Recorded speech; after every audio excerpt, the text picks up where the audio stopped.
Bonjour et bienvenue. Vous êtes-vous déjà arrêté une seconde pour vous demander de quoi est-on réellement fait, au niveau le plus fondamental? C'est ce qu'on va explorer aujourd'hui, l'incroyable chimie qui se cache au cœur de chaque être vivant.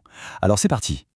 Bien sûr, on pense à nos organes, nos tissus, nos os, mais si on pouvait zoomer, mais alors vraiment zoomer, des milliards de fois, qu'est-ce qu'on verrait? C'est quoi la substance même de la vie?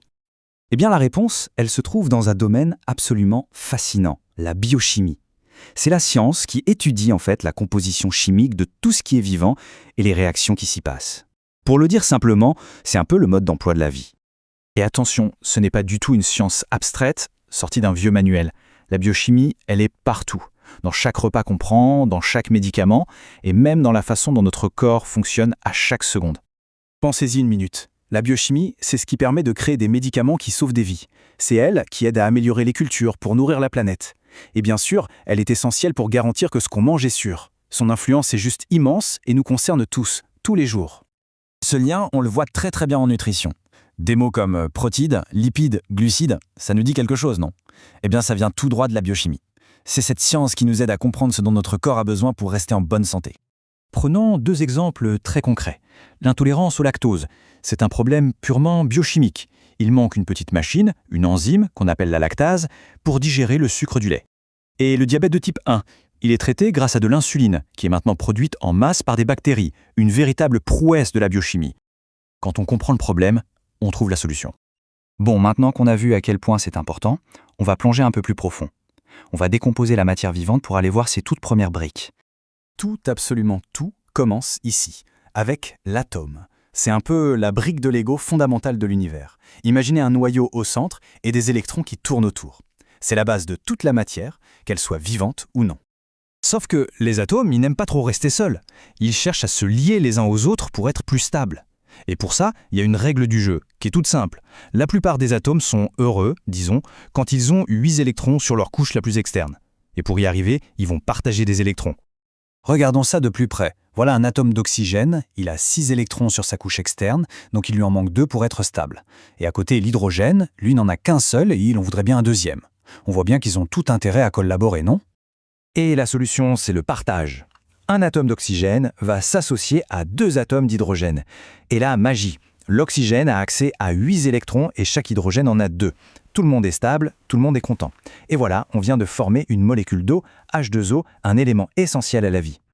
Alors, grâce à cette règle toute simple, les atomes s'assemblent pour créer des molécules bien plus grandes, bien plus complexes. On va découvrir maintenant les 4 grandes familles de molécules qui composent l'essentiel du monde vivant. Alors voici les 4 piliers de la biochimie. D'abord, les glucides, notre carburant. Ensuite, les lipides, qui forment nos structures et nos réserves d'énergie. Il y a aussi les protides, qui sont les véritables bâtisseurs de nos cellules. Et enfin, les acides nucléiques, qui contiennent notre code génétique, l'ADN. Tout ce qu'on est et tout ce qu'on mange, c'est un mélange de ces 4 familles. Mais là, il y a une question qui se pose. On n'a principalement que 4 types d'atomes. Carbone, hydrogène, oxygène, azote. Comment est-ce qu'on peut créer une telle diversité avec si peu d'ingrédients?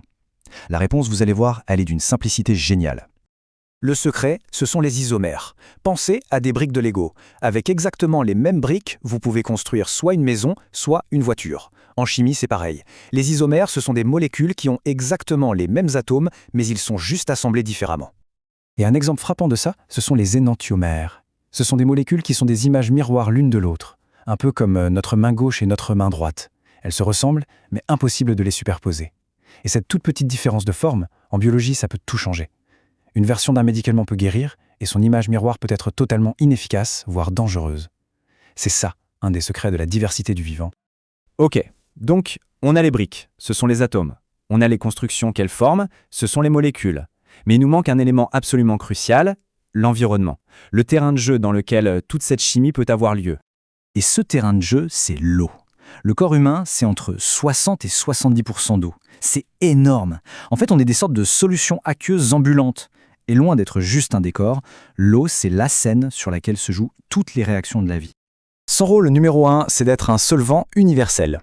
Sa structure unique lui permet d'entourer et de séparer les autres molécules, comme le sel qu'on voit ici, pour les dissoudre. C'est grâce à ça que les nutriments, les hormones et même les déchets sont transportés partout dans notre corps.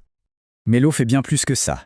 Elle régule notre température, elle participe directement à des milliers de réactions chimiques, elle protège nos organes vitaux en agissant comme un amortisseur, bref, elle est tout simplement fondamentale. Donc pour résumer, on prend quelques types d'atomes. On leur donne une règle du jeu toute simple pour s'assembler, on leur permet de s'arranger de différentes manières, et on plonge tout ça dans l'eau. Et de cette recette finalement assez simple, émerge toute la complexité du vivant. Et ça nous laisse avec une question fascinante. Si les briques de base sont si simples, comment est-ce que leur interaction peut donner naissance à la conscience, au mouvement, à la vie elle-même? C'est là que réside tout le mystère et toute la beauté de la biochimie. Merci beaucoup de m'avoir suivi pour cet exposé.